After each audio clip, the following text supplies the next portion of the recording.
نحمدہ ونصلی علی رسولہ الکریم اما بعد فاعوذ باللہ من الشیطان الرجیم بسم اللہ الرحمن الرحیم۔ اسلامی سال کا تیسرا مہینہ ماہ نور، شہر سرور، ماہ ربیع الاول شریف، ہجری 1447 کی آج یکم تاریخ ہے۔ اللہ پاک خیر و عافیت رکھے۔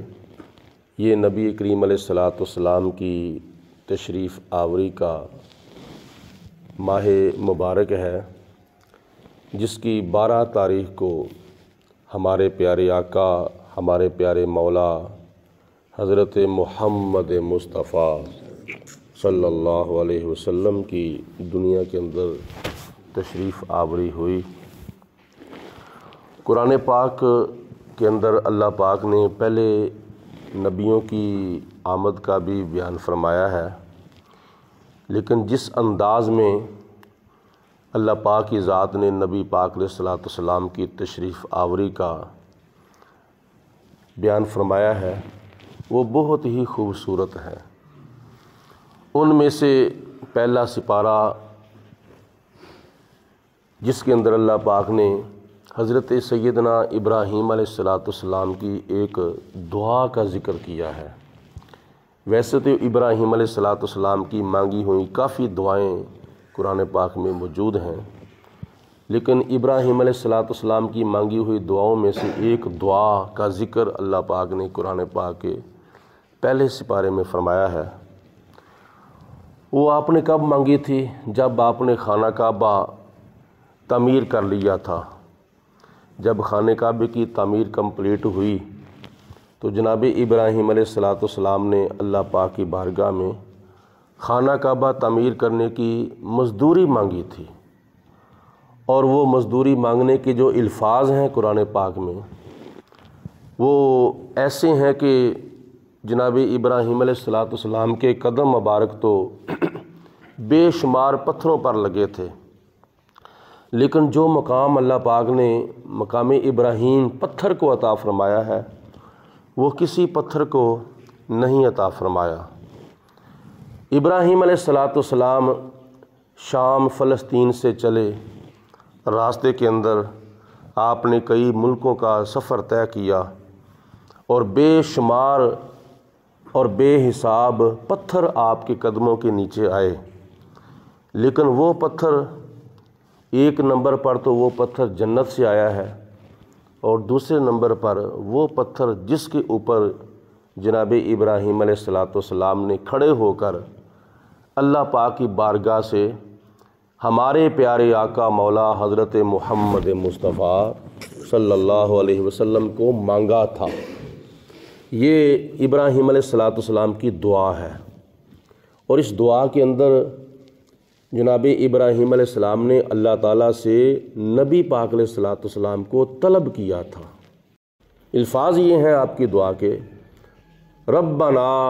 اے ہمارے رب، وابعث فیہم، یا اللہ مبعوث فرما دے ان میں رسولاً، ایک رسول، یتلو علیہم آیاتکا، جو ان کے اوپر تیری آ کے آیتیں تلاوت کرے، وَيُعَلِّمُهُمُ الْكِتَابَ وَالْحِكْمَةَ، اور ان کو کتاب بھی سکھائے اور حکمت بھی سکھائے، وَيُزَكِّيهِمْ، اور ان کو پاک بھی فرمائے، إِنَّكَ أَنْتَ الْعَزِيزُ الْحَكِيمُ، بے شک تو غالب ہے اور تو حکمت والا ہے، تو بڑی عزت والا ہے اور تو بڑی دنائی والا ہے۔ یہ ابراہیم علیہ السلام کی مانگی ہوئی دعا ہے، جس میں ابراہیم علیہ السلام نے عرض کی، یا پروردگار عالم، میرے پیارے بیٹے حضرت سیدنا اسماعیل علیہ السلام کی اولاد میں ایک رسول بھیج دے، ان میں سے ہی جو ان کے اوپر آ کے تیرے قرآن کی آیتیں تلاوت کرے اور ان کو کتاب سکھائے، ان کو حکمت سکھائے اور ان کو پاک بھی فرمائے۔ حضرت ابراہیم علیہ السلام کی نسل میں اللہ پاک نے آخری پیغمبر آخری رسول جناب حبیب کبریا علیہ السلام کو محبوس فرمایا اور خدا تعالیٰ نے ابراہیم علیہ السلام کی دعا کو پورا فرما دیا۔ اور یہ دعا مانگی کہاں تھی؟ خانہ کعبے کے پاس، اور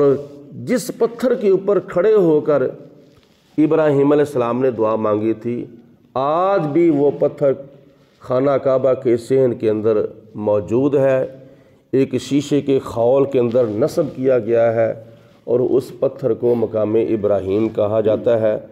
اور اس پتھر کے اوپر ابراہیم علیہ السلام کے قدموں کے نشان ابھی تک موجود ہیں اور قیامت تک رہیں گے۔ خانہ کعبے کا طواف کرنے والے جب طواف کرتے ہیں تو طواف کے دوران آتے جاتے اس پتھر کا دیدار کرتے ہیں، اور پہلے نمبر پر تو یہ پتھر حضرت آدم علیہ السلام کے ساتھ جنت سے آیا تھا۔ یہ پتھر اور حجر اسود جس کو خانہ کعبے کے کونے کے اندر نصب کیا گیا ہے، یہ دونوں پتھر حضرت آدم علیہ السلام کے ساتھ جنت سے آئے تھے۔ اور دوسرے نمبر پر اس پتھر کے اوپر کھڑے ہو کر مقام ابراہیم پر کھڑے ہو کر حضرت ابراہیم علیہ السلام نے نبی پاک علیہ السلام کی تشریف آوری کی دعا مانگی تھی، یعنی حضور علیہ السلام کا میلاد پڑھا تھا، حضور کے آنے کا ذکر کیا تھا، حضور کے آنے کی جستجو کی تھی، حضور کے آنے کی آرزو کی تھی، حضور کے آنے کی دعا مانگی تھی۔ تو ان دو وجوہات کی بنا پر اللہ پاک نے اس پتھر کو کیا مقام عطا فرمایا ہے؟ آج ہمیں تمہیں جس کو بھی خانہ کعبے کا طواف کرنا نصیب ہوتا ہے، 7 چکر لگانے کے بعد اللہ پاک کا حکم ہے، اے طواف کعبہ کرنے والو، جب تم خانہ کعبے کے 7 چکر پورے کر لو تو پھر اس مقام ابراہیم پتھر کے پاس آ کے 2 نفل ادا کرو۔ یہ 2 نفل جو ہیں یہ طواف کعبہ کے نفل ہیں، اور ہر طواف کعبہ کرنے والے کو اس پتھر کے پاس آ کے 2 نفل پڑھنے کا حکم ہے، یعنی آگے پتھر ہوتا ہے، اس کے آگے خانہ کعبہ ہوتا ہے، یعنی نمازی حاجی اور خانہ کعبے کے درمیان یہ پتھر مقام ابراہیم ہوتا ہے، اس کے پاس آ کے نفل پڑھنے کا حکم ہے۔ ظاہری طور پر تو کیا نام ہے، اللہ پاک کی ذات بابرکات کو سجدہ کر کے خانہ کعبے کی طرف منہ کر کے 2 نفل پڑھے جاتے ہیں۔ حقیقت میں اگر دیکھا جائے تو خدا تعالیٰ اس پتھر کی ہر حاجی سے، ہر نمازی سے تعظیم اور ادب کرا رہا ہے، کیونکہ یہ پتھر وہ ہے جس کے اوپر کھڑے ہو کر ابراہیم علیہ السلام نے آخری نبی کا میلاد پڑھا تھا، اور میلاد پڑھنے کی برکت سے تقریباً 4000 سال سے لے کر آج تک، اور آج سے لے کر قیامت تک اس پتھر کا ادب ہوتا تھا، ہوتا ہے اور ہوتا رہے گا۔ تو جس جگہ پر نبی پاک علیہ السلام کے میلاد کا ذکر خیر کیا جاتا ہے، اللہ پاک نے اس جگہ کو کتنا مقام عطا فرمایا ہے، یہ قرآن پاک کی روشنی میں نے عرض کیا ہے۔ اور حدیث پاک میں تو نبی پاک علیہ السلام نے خود ارشاد فرمایا، انا دعوت ابراہیم، میں اپنے باپ حضرت ابراہیم علیہ السلام کی مانگی ہوئی دعا ہوں۔ یہ قرآن پاک میں بھی نبی پاک علیہ السلام کے میلاد کا ذکر خیر کیا گیا، اور حضور علیہ السلام خود بھی اپنے میلاد کا ذکر خیر کر رہے ہیں، انا دعوت ابراہیم، میں ابراہیم علیہ السلام کی مانگی ہوئی دعا